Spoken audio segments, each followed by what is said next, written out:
성경 봉도 구약 성경 27페이지 22장 1절부터 14절까지 1절부터 14절까지 교독하겠습니다. 22장 1절부터 14절. 그 일 후에 하나님이 아브라함을 시험하시려고 그를 부르시되 아브라함아 하시니 그가 이르되 내가 여기 있나이다. 여호와께서 이르시되 내 아들 내 사랑하는 독자 이삭을 데리고 모리아 땅으로 가서 내가 내게 일러준 한 산 거기서 그를 번제로 드리라.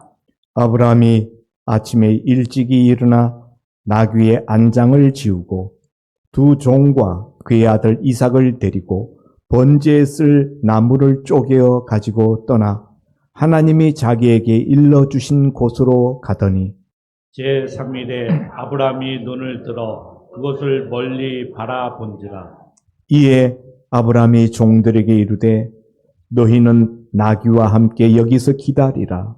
내가 아이와 함께 저기 가서 예배하고 우리가 너희에게로 돌아오리라 하고 아브라함이 이에 번제 나무를 가져다가 그의 아들 이삭에게 지우고 자기는 불과 칼을 손에 들고 두 사람이 동행하더니 이삭이 그 아버지 아브라함에게 말하여 이르되 내 아버지여 하니 그가 이르되 내 아들아 내가 여기 있노라. 이삭이 이르되 불과 나무는 있거니와 번제할 어린 양은 어디 있나이까? 아브라함이 이르되 내 아들아 번제할 어린 양은 하나님이 자기를 위하여 친히 준비하시리라 하고 두 사람이 함께 나아가서 하나님이 그에게 일러주신 곳에 이른지라. 이에 아브라함이 그곳에 제단을 쌓고 나무를 벌려놓고 그의 아들 이삭을 결박하여 제단 나무 위에 놓고 손을 내밀어 칼을 잡고 그 아들을 잡으려 하니 여호와의 사자가 하늘에서부터 그를 불러 이르시되 아브라함아 아브라함아 하시는지라. 아브라함이 이르되 내가 여기 있나이다 하매 사자가 이르시되 그 아이에게 내 손을 대지 말라. 그에게 아무 일도 하지 말라. 내가 내 아들 내 독자까지도 내게 아끼지 아니하였으니 내가 이제야 내가 하나님을 경외하는 줄을 아노라. 아브라함이 눈을 들어 살펴본즉 한 수양이 뒤에 있는데 뿔이 수풀에 걸려 있는지라. 아브라함이 가서 그 수양을 가져다가 아들을 대신하여 번제로 드렸더라. 아브라함이 그 땅 이름을 여호와 이레라 하였으므로 오늘날까지 사람들이 이르기를 여호와의 산에서 준비되리라 하더라. 아멘. 오늘 말씀 선포는 담임 목사님께서 이해되지 않는 말씀이라는 주제로 말씀 전하여 드리겠습니다. 예, 우리 좌우에 계신 분들하고 먼저 인사 나누겠습니다. 참 좋은 날입니다. 잘 오셨습니다.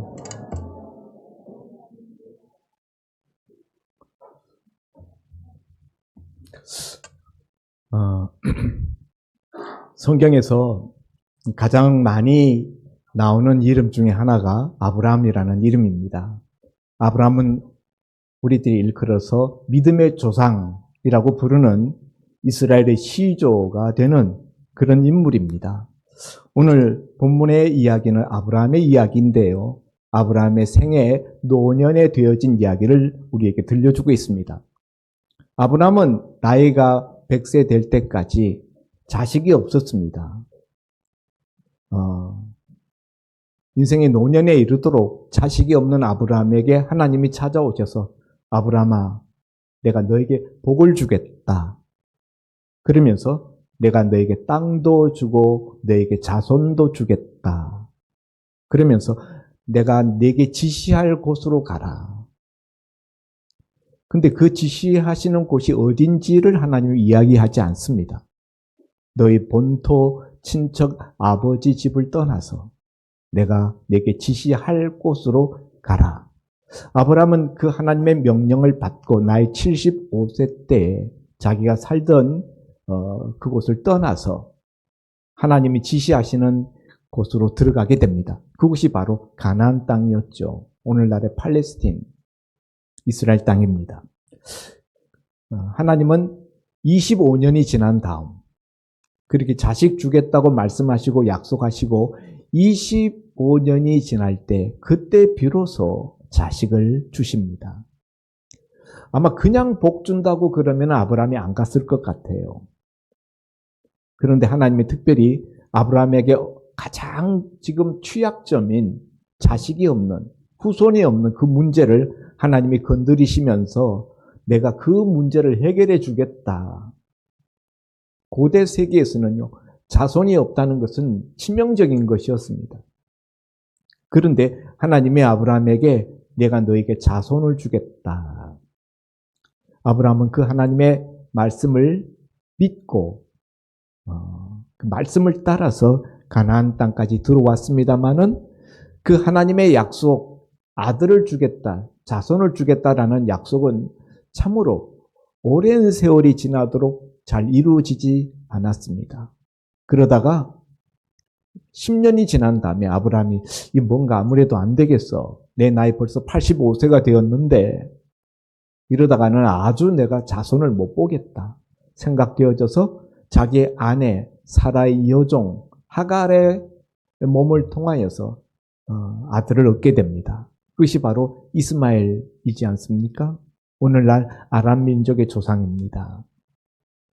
그런데 하나님은 그 아들은 내가 내게 약속한 그 아들이 아니다. 내 몸에서 날 자라야 내 아들이다.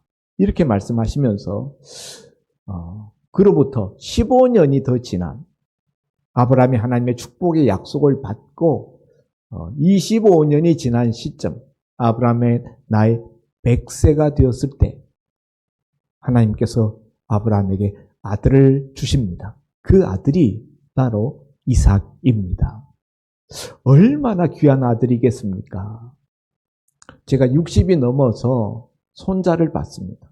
첫 손자를 봤는데 그 손자를 제가 2년 동안 코로나 시절에 제가 키웠습니다. 우리 아들놈과 또 우리 며느리가 둘 다 맞벌이를 하는 관계로 아이를 키워줄 사람이 없어서 저와 집사람이 아침 8시에 되면 출근해서 걔네 집에 가서 그 아이를 저녁 8시까지 그렇게 2년 동안 맡아주었습니다. 그 조그만 아이가 이제 한 2살쯤 되니까요. 이제 할머니, 할아버지 알아보고 할머니, 할아버지를 얼마나 따르는지 우리가 하루 종일 애 돌보다가 저녁에 집에 오려고 그러면은 애가 문 앞에 서서 우리 가는 것이 아쉬워가지고 그 눈빛이 벌써 달라져요. 슬픈 눈빛을 하고 가지 말라고. 예? 할아버지 안 가면 안 돼? 그러면서 매달릴 때 정말 가슴이 찢어지는 것 같더라고. 손자인데. 그런데 여러분 아브라함이 100세에 처음으로 자식을 얻었습니다. 첫 아들을 얻었습니다. 그 아들을 한 20년 세월 동안 지금 길렀어요. 이때 아브라함의 나이가 이삭의 나이가 몇 살쯤 됐는지 정확하게 성경이 말씀하고 있지 않습니다만은 20세 전후쯤 됐지 않았을까. 왜냐하면 아버지가 그 장작을 메고 가라 그러니까 장작 메고 모리아산으로 올라가는데 이삭이 그 장작을 메고 가는 걸 보면은 어리지는 않다. 그런 생각을 하게 됩니다. 그러니까 얼마나 그 아들이 사랑스러웠겠습니까? 그렇게 사랑스럽고 눈에 넣어도 아프지 않을 그 외아들인데요. 딸도 없어요. 그런데 하나님이 어느 날 아브라함에게 나타나셔서 내 독자, 내 사랑하는 아들 이삭을 내가 지시하는 그 산으로 가서 번제로 드리라. 이렇게 하나님 말씀하시는 거예요. 하나님 말씀이 참 짓궂으시다라는 생각이 들어요. 2절에 보면 여호와께서 이르시되 내 아들, 내 사랑하는 독자 독자 이삭을 데리고 모리아산으로 가서 거기서 그를 번제로 드리라. 이삭을 이야기할 때 내 아들, 내 사랑하는 독자 이삭. 하나님이 아브라함의 마음을 잘 알고 있었어요. 아브라함이 얼마나 이 아들 이삭을 사랑하는지. 내 사랑하는 독자 이삭. 이렇게 이야기를 하시면서 그렇게 사랑하는 줄 알고 계심에도 불구하고 그 아들을 번제로 드리라는 거예요. 번제가 뭡니까? 제사의 종류 중에 하나인데요. 이스라엘 사람들은 짐승을 하나님 앞에 제물로 제사를 드렸는데, 우리 요즘 믿지 않는 가정에서 보면은 조상 제사 드릴 때 보면 음식을 차려놓고 거기 여러 가지 음식들 차려놓고 제사 드리지 않습니까? 근데 이스라엘은 하나님 앞에 제사 드릴 때 양이나 염소나 혹은 소 혹은 비둘기 같은 것을 가지고 제사를 드렸습니다.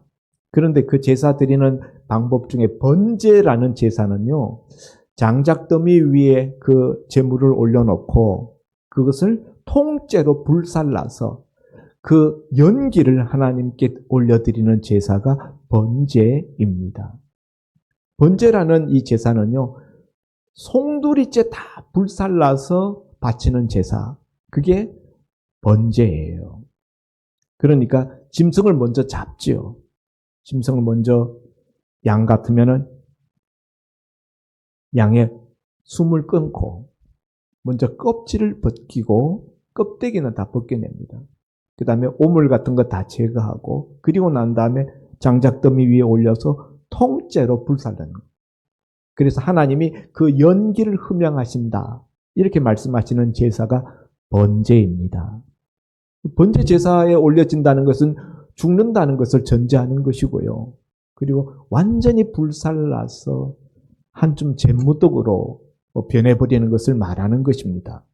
그런데 이 사랑하는 아들을 하나님 앞에 그렇게 죽여서 번제 제사 제물로 바치라.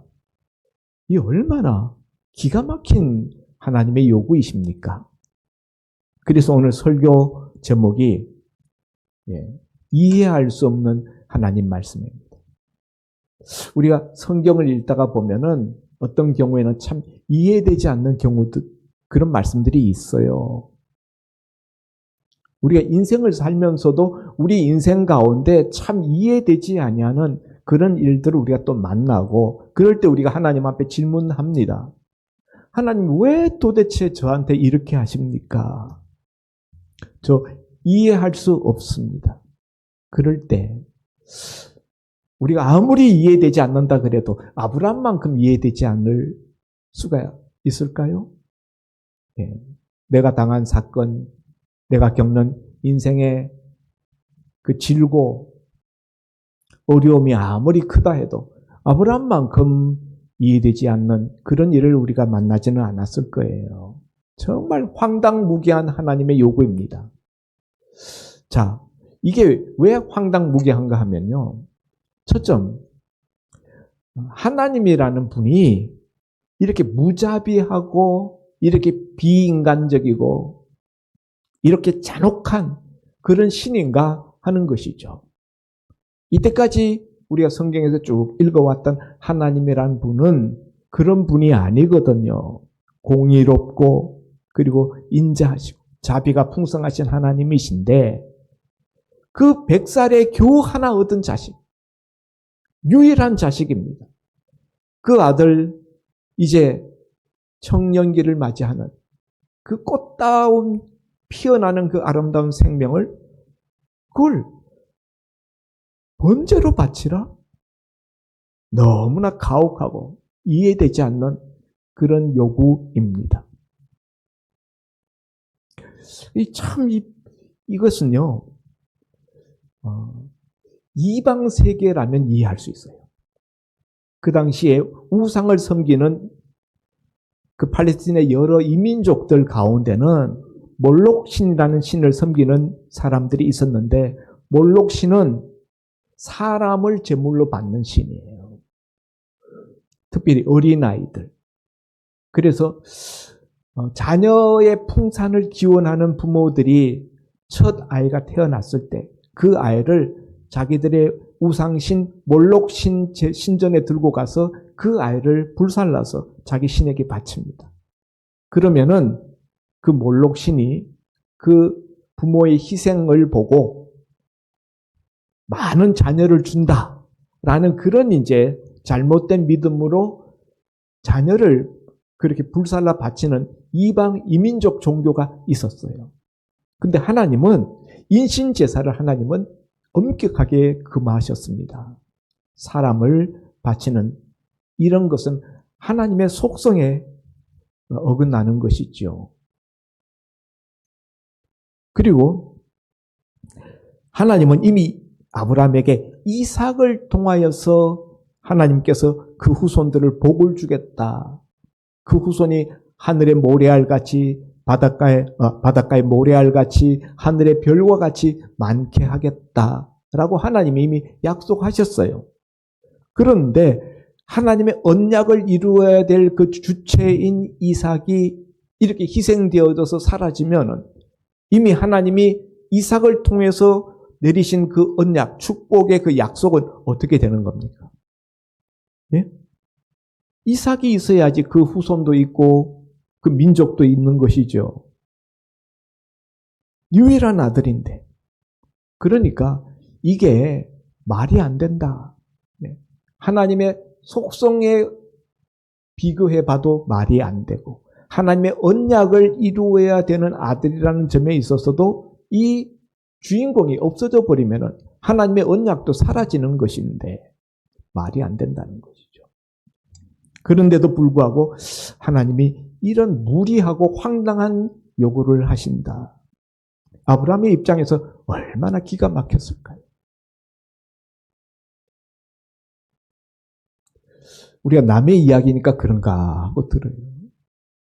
정말 하나님이 나한테 그렇게 요구하셨다면 저희 아브라함 설교를 준비하다가 마음이 너무 힘들더라고요. 그랬더니 어젯밤 자고 일어났더니 오늘 아침에 대상포진이 생겼어요. 네, 저 생각만 해도 끔찍해서 마음이 너무 힘들더라고요. 아브라함이 얼마나 힘들었을까.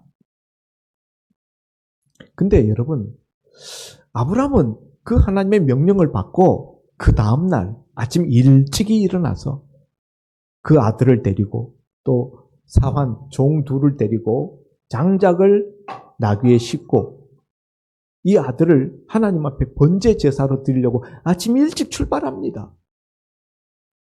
나는 그것도 이해가 안 돼요. 하나님도 이해가 안 되고 아브라함도 이해가 안 돼. 이 터무니없는 이 무지막지한 그리고 무자비한 이런 하나님의 요구 앞에 아브라함이 이런 방구 한마디의 불평이나 원망이나 따지는 것 없이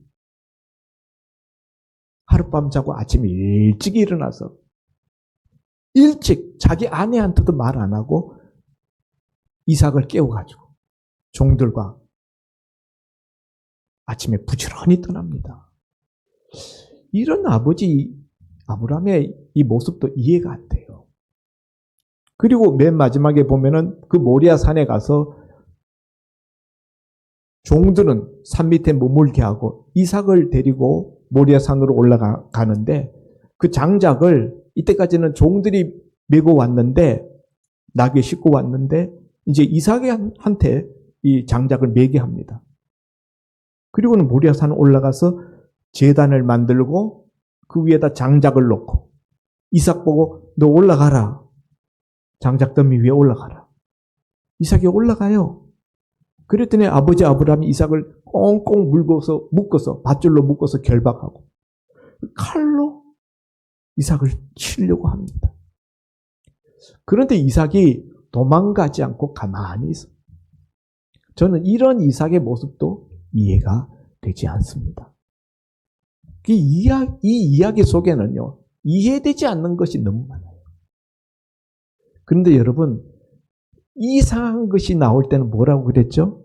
제가 늘 설교하면서. 성경 기사에 하나님이 하신 어떤 말씀이나 명령 가운데 이상하다. 이거 뭔가 자연스럽지 않다. 좀 억지스럽다. 그런 대목은 뭐가 있다고 그랬어요? 예? 거기는 복음이 들어있다. 복음. 하나님이 어떤 사건을 통해서 구원 얻는 그 복음에 대한 그 진리를 모형적으로 담아내기 위한 이야기.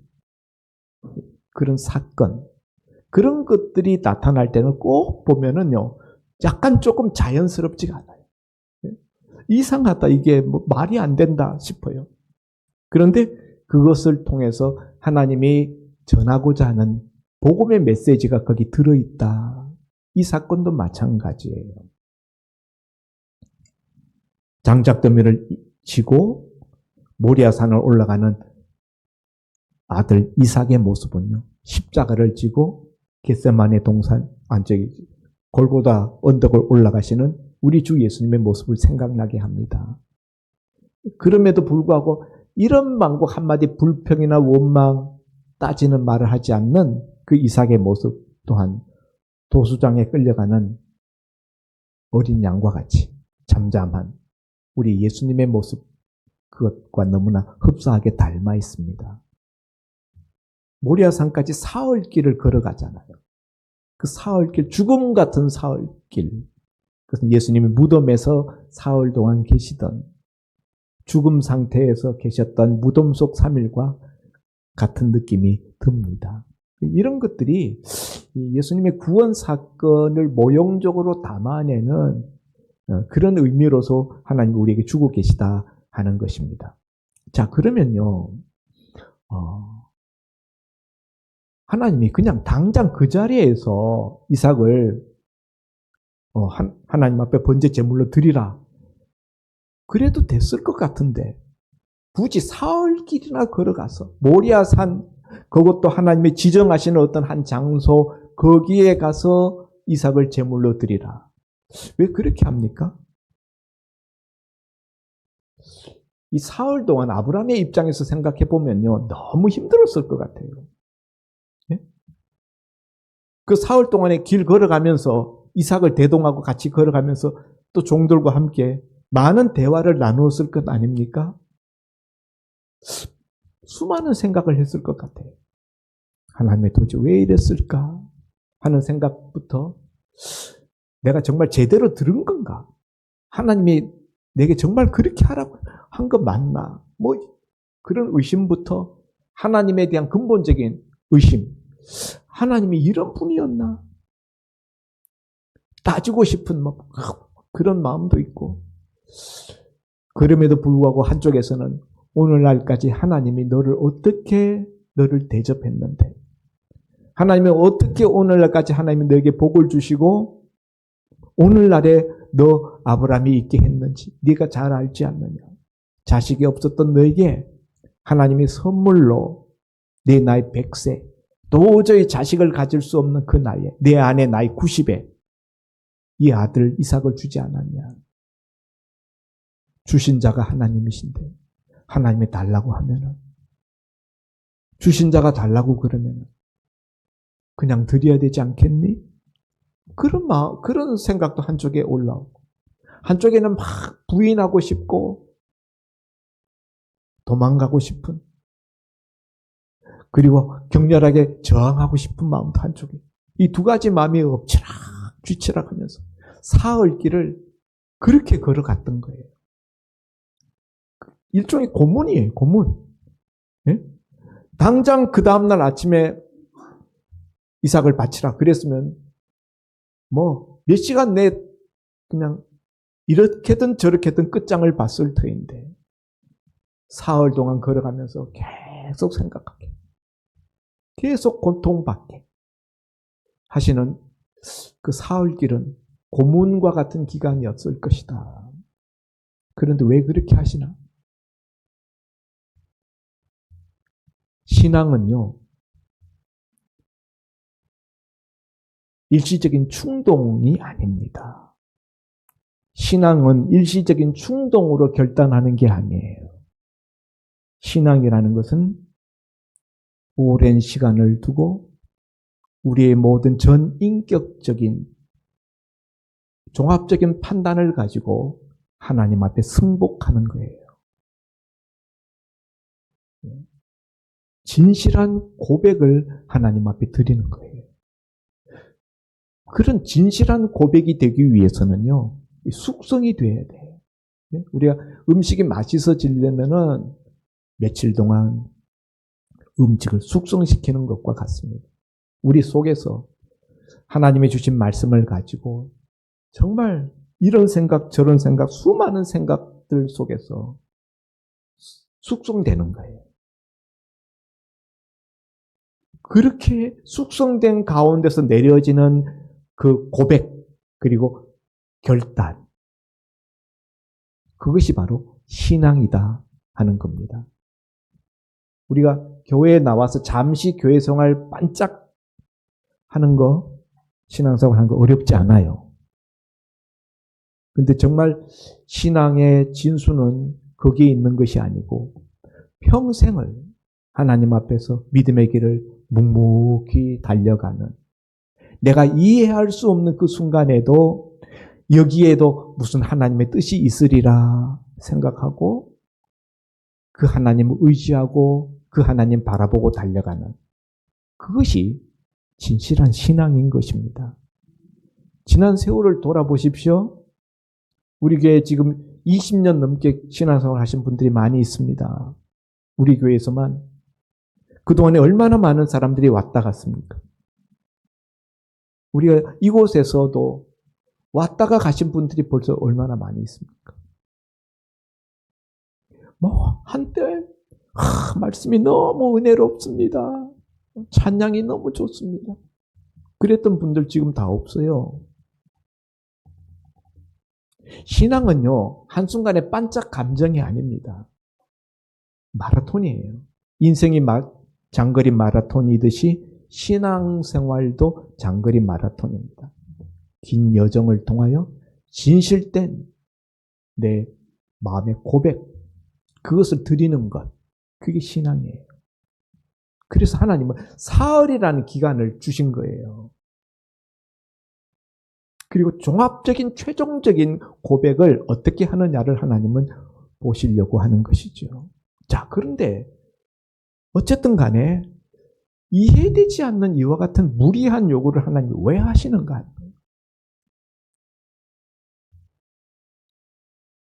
여러분, 제가 잠깐 우리 손주 보던 경험을 이야기를 했는데 20년 가까운 세월 그 아들을 품에 끼고 눈에 넣어도 아프지 않을 것 같은 그 세월을 보내면서 날마다 그 아들 보는 그 즐거움으로 인생이 행복했습니다. 근데 그러면서 문제가 생기기 시작했어요. 무슨 문제냐? 그전에는 아브라함의 마음속에는 하나님이 가장 컸습니다. 하나님이 가장 중요했고 아브라함의 시선은 늘 하나님을 향해 있었습니다. 그런데 어느 순간부터 아브라함의 시선이 이삭에게 기울어지고 이삭이 아브라함의 마음에서 가장 큰 자리를 차지하기 시작했던 것입니다. 이삭이 너무 많은 마음을 점령하고 이삭이 하나님보다 더 중요해지는 것을 하나님이 느끼셨던 것이죠. 하나님은 이삭과 하나님 사이의 관계가 위험해지게 되겠다. 하나님이 아브라함 마음속에 하나님이 왕이셔야 되는데 이제 하나님이 아니라 이삭이 아브라함 마음속에 가장 중요하고 가장 큰 비중을 차지하고 늘 주목하고 기뻐하는 대상이 되었다는 거예요. 이것이 하나님이 아브라함에게 그 하나님이 친히 백세에 준 그 독자를 바치라고 하는 이유인 것입니다. 뭐 때문이라고요? 하나님과의 밀접한 관계를 손상시키고 그것에 해를 끼치는 그것을 하나님과의 관계가 물러가게 하는 것에 대해서 하나님이 그걸 제거하라는 거예요. 하나님의 이와 같은 요구는요, 그 어떤 것도 하나님과 나와의 관계보다 더 중요한 것은 없다는 거예요. 하나님과 나 사이의 이 관계, 내가 늘 주목해야 될 대상은 하나님이어야 한다는 것이죠. 그런데 아브라함에게 어느 순간부터 하나님은 점점 사라지고 이삭이 그의 마음과 그의 시각을 완전히 빼앗아 버렸다는 거예요. 지나는 성도 여러분, 오늘 우리들이 신앙생활 처음 시작할 때 우리가 은혜 받고 그때는 하나님이 나의 전부였어요. 그런데 하나님이 우리에게 은혜를 베푸시고 선물을 주시고 복을 주시면서 이삭과 같은 내 인생의 즐거움이 되게 하고 내 인생의 위로받게 하시고 나를 행복하게 만드는 어떤 선물들을 주셨을 때 나도 모르는 사이에 어느 순간부터 내 마음이 하나님보다 하나님 주신 선물에 더 마음이 빼앗겨지는 그런 일들이 오늘 우리들한테 일어나지 않습니까? 마찬가지예요. 우리도 아브라함같이 우리도 그런 평범한 인간입니다. 하나님은 이와 같은 우리의 모습을 보시고 때로는 우리에게 내 이삭을 내놔라. 우리가 못 내놓으면 하나님이 억지로 이삭을 빼앗아 가시기도 하더라. 사랑하는 성도 여러분, 오늘 이 아브라함 사건을 통하여 하나님이 우리에게 말씀하시고자 하는 바는 이 세상에서 가장 중요한 것은 바로 하나님과 나와의 영적 관계다. 이것보다 더 중요한 것이 없다. 그리고 하나님이 계시면은 모든 것이 그걸로 모든 것이 다 충당된다는 거예요. 우리는 하나님만으로는 안 될 것 같아. 하나님도 계셔야 되지만 또 세상적인 우리가 바라고 원하는 그것이 있어야 될 것 같아. 그런데 하나님은요, 내가 너에게 중심 왕좌의 자리에 앉으면은 나머지는 다 내가 해결한다. 하나님 그걸 확인하라는 거예요. 오늘 하나님의 이와 같은 이 아브라함을 향한 이 요구, 황당한 요구는요, 너 마음속에 하나님과 자신 사이의 그 관계를 점검하라는 거예요. 그 관계를 하나님이 다시 한번 재정립시키기 위해서 이런 요구를 하셨다 하는 것입니다. 여러분, 오늘 여러분의 마음속 중심에 자리 잡고 있는 가장 중요한 것은 무엇입니까? 여러분이 가장 주목해서 보고 늘 그 신경 쓰고 있는 그거 뭡니까? 어떤 사람은 그게 자식이에요. 어떤 사람은 그것이 물질이에요. 어떤 사람은 자기가 원하는 어떤 성공의 욕구입니다. 어떤 사람은 잘못된 관계. 여러 가지들이 그 마음 중심에 자리 잡고 있는데 그것이 하나님이 아니라면 하나님은 그거 치우라는 거예요. 하나님 아닌 그것이 그 마음에 끼어드는 순간 하나님과의 관계가 깨어지고 얼핏 봤을 때는 그게 드러나지 않고 별 대수롭지 않게 보일 수도 있지만 그것은 마지막에 결국은 큰 문제를 야기시키는 것이기 때문에 하나님이 미리 지금 정리를 하시는 겁니다. 그리고 하나님이 정말 내 마음 중심에 하나님이 나의 왕이 되시고 나의 주인이 되시고 하나님이 나의 가장 중요한 대상이 되면은 그러면요 하나님이 주시는 복이 저절로 굴러 들어옵니다. 오늘 아브라함은 이 하나님의 이 기가 막힌 이 시험을 통과했습니다. 그랬을 때 하나님이 아브라함에게 복을 약속하십니다. 16절에 여호와께서 이르시기를 내가 나를 가리켜 맹세하노니 내가 이같이 행하여 내 아들 내 독자도 아끼지 아니하였은즉 내가 내게 큰 복을 주고 내 씨가 크게 번성하여 하늘의 별과 같고 바닷가의 모래 같게 하리니 내 씨가 그 대적의 성문을 차지하리라. 여기 내 씨라고 말할 때 이 단어들은 복수예요. 내 씨들, 그 후손들을 말하는 겁니다. 그 후손들에 대한 복을 주겠다는 거예요. 그 크게 번성한다. 숫자적인 번성. 예, 바닷가에 모래알 같이 많다. 그런가 하면 하늘의 별과 같이 된다라는 것은 이거는 우러러 보는 존재가 되는 거예요. 후손들이. 그리고 그 다음에 18절에 또 내 씨로 말미암아 천하 만민이 복을 받으리니 여기 내 씨는 18절의 씨는 단수예요. 아브라함의 자손 중에 한 사람을 말하는 거예요. 그 한 사람 때문에 천하 만민이 복을 받는데요. 그 씨가 뭡니까? 아브라함의 자손으로 후손으로 오는 예수 그리스도예요.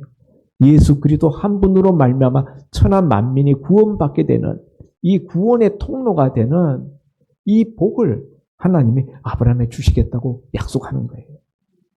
이 하나님의 시험에서 통과했을 때 하나님 아브라함을 시험하시는 이유는요.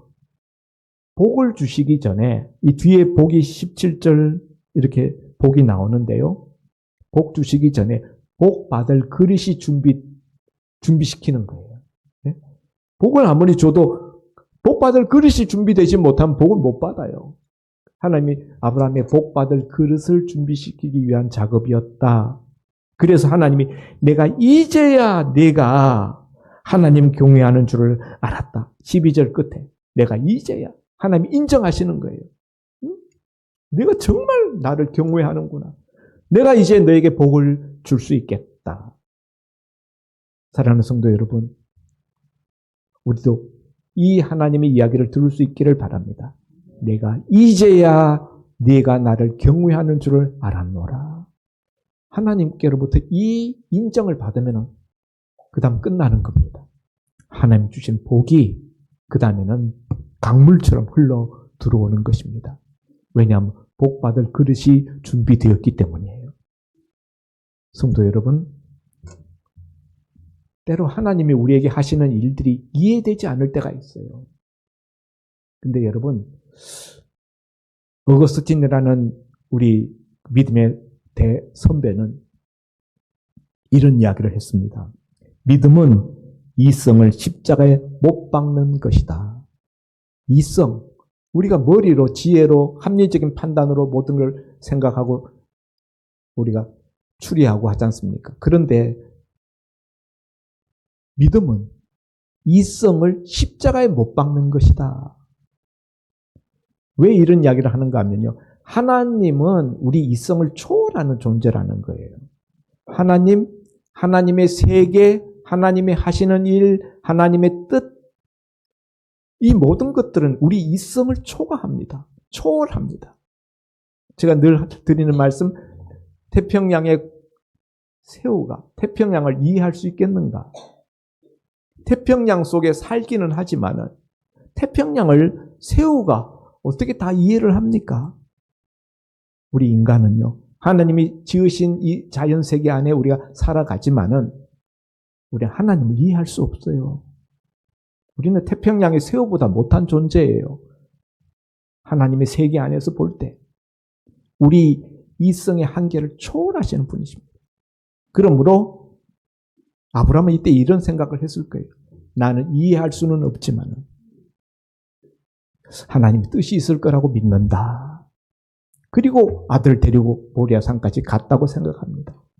저와 여러분도 그런 믿음으로 우리 신앙의 길을 달려가서 어느 날 하나님이 내가 이제야 네가 나를 경외하는 줄을 아노라. 이 인정을 받을 수 있는 신앙의 사람들, 믿음의 사람들 다 될 수 있기를 주의 이름으로 축원드립니다. 기도합니다.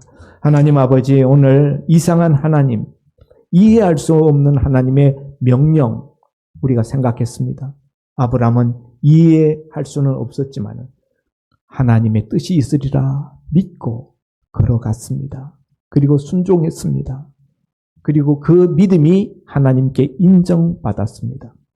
아버지 하나님, 오늘 우리들에게도 이와 같은 믿음을 배울 수 있게 하여 주옵소서. 예수님 이름으로 기도하옵나이다. 아멘.